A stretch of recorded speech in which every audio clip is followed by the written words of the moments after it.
Hey guys, welcome back to ArxangelRC. Today I want to share an interesting experience that I had while flying the EVE-2000 last week.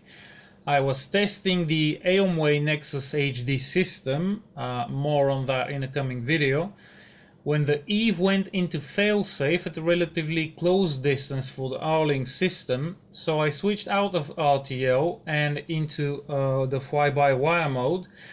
And at that point the plane started slowly nosing down towards the ground. I moved the aileron stick, but there was no response. It almost felt as if the autopilot has malfunctioned. I switched to manual mode and the plane really started heading towards the ground. At some point I saw speeds of 159 kilometers an hour while going down and a vertical speed of over 2200 meters per minute, and at this rate it would have taken around 20 seconds or less for the plane to reach the ground at speeds probably close to 200 kilometers an hour or over. That would have resulted in a spectacular crash and probably the evaporation of most of the gear on board the plane as well as most of the plane.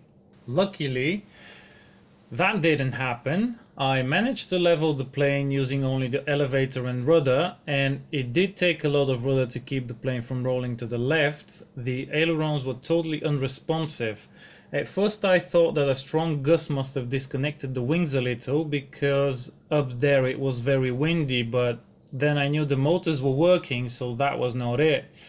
What was certain though was that only the elevator and rudder were working, and I had to somehow bring the plane back and hopefully land it without much damage. So I brought the plane back to the airfield, turned it against the wind and managed to land it, and to my surprise didn't even break a prop. Just before landing, a friend of mine got his binoculars out and tracked the plane in the air, and he told me he could see something black hanging underneath both wings. And guess what that was? The aileron servos. Yep, both of them ripped out off their beds at the same time. Thinking back and looking at the recording over and over again, I was not able to see the effect a strong gust would cause. At some point both servos just got ripped out of their beds, and later on the servo horns also broke. So here is what the wings looked like after I landed. The servos were just dangling in the air. I guess I'm lucky the wires held just fine and didn't break, or it would have meant I would need to cut into the wing to be able to install new ones. I guess taping over the wires inside the wing really did help in this situation. The servo horns are completely destroyed, but I guess they must have seen hell after the servos got ripped out and started dangling under the wings at speeds of up to 160 kilometers an hour. And thinking about this, I am really surprised the servo wires didn't break. That would have been a spectacular fail. If just one servo had been torn from its wire, there is a chance the positive and ground could short, which means that the U-beck powering the relevant wing and one of the servos on the tail would have stopped working, which would have meant that in addition to losing both ailerons, I would also lose either the rudder or elevator, and recovery of the plane at that point would have been pretty much impossible. Thankfully it didn't come to that. The wires held and I was almost good.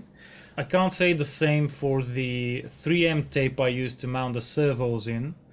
I've used this before on lots of models, including the Ranger, which in the twin tractor configuration is pretty close in weight to the EVE-2000, and I've never had a situation where these would come off like that.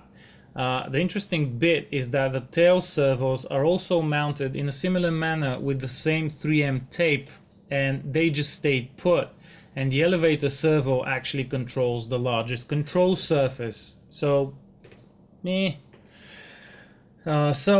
since we all learn from experience, and I've learned a lot in this situation, I decided to try and make sure such a thing never happens again. So I put some of the Bison reinforced tape on the elevator servo because I couldn't fit in the printed cases I made for the aileron servos.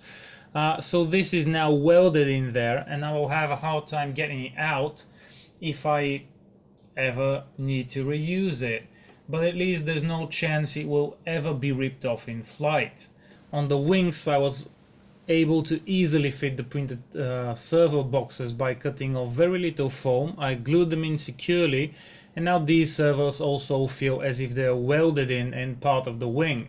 Now I was confident this plane was ready for pretty much anything out there. And while I was messing around with the servos, I also decided to put that Eachine DVR-03 all-in-one unit to a good use. Since the video transmitter output can be completely disabled, I did that, and then I removed the antenna so I can better fit the unit on the tail of the Eve. I then connected it to the receiver that was already there so I can supply it with the 5 volts it needs to operate. So basically I will be using only the DVR part of this, and at 8 grams you just can't beat the features, especially for a tail installation. Good thing about this unit is that it starts recording automatically after powering up, but you do need to remember to switch recording off before plugging power, otherwise it doesn't finalize the last recording and will corrupt the file on the SD card. So out of the field, like a total noob, I forgot to start the recording on the run cam, so I really only have video from the tail cam and from the DVR on the ground, and the latter is not really all that interesting at this point. So the quality of the recording is not bad on the DVR-03 unit, although it is far from what it can be, and I suppose that could be due to the lens, so I may try replacing that at some point with something better, but it'll do for now. The new servo mounts also seem to be holding well, because that was again a very windy day, but all went well. The good thing here is that the servo itself is not glued in, so if I ever decide I need to reuse it or take it out for some reason, I need to remove only 4 screws and there will be no glue to clean off of it. Now that everything was good with the plane, I decided to have some fun in the wind and see how slow I can make it fly. So flying against the wind, I reduced throttle and applied a little up elevator, and to my surprise, at some point the plane slowed down to 9 kilometers an hour ground speed. And we're talking about a 4.2 kilogram plane here. Funny thing is that completely shutting off the motor and giving full up elevator actually resulted in the plane speeding up to 30 kilometers an hour. So I brought the throttle back up to 20% and gave little up elevator and was back at 9 kilometers an hour. And I can tell you that this is one weird view from the ground. You have this obviously large plane pretty much sitting in one place in the air, soaring. I am lucky this one is not so easy to tiptoe, but I did have a lot of fun trying this, and at least I know what this thing is capable of. In calm weather it would be able to maintain a speed of 30 to 35 kilometers an hour relatively safely, I hope. And last, look at that landing. The wind was knocking the plane around a bit, but just notice how slow it was moving on the landing approach, and it slid for like 1 or 2 meters on the ground before coming to a complete stop. A lot of the people I fly with are very afraid of the wind for some reason, but I think it actually makes takeoff and landing, especially for large models, a lot easier.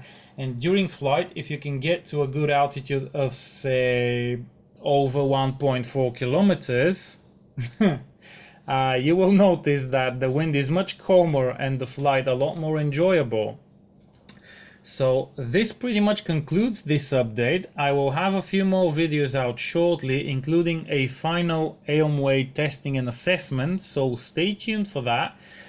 If you've liked this video, feel free to give it a thumbs up and share it, and if you haven't already, consider subscribing to my channel. Also, if you're planning the purchase of something you've seen in this video, consider doing so through the links in the video description below, as this will go a long way towards supporting this channel and what I do, and will be greatly appreciated.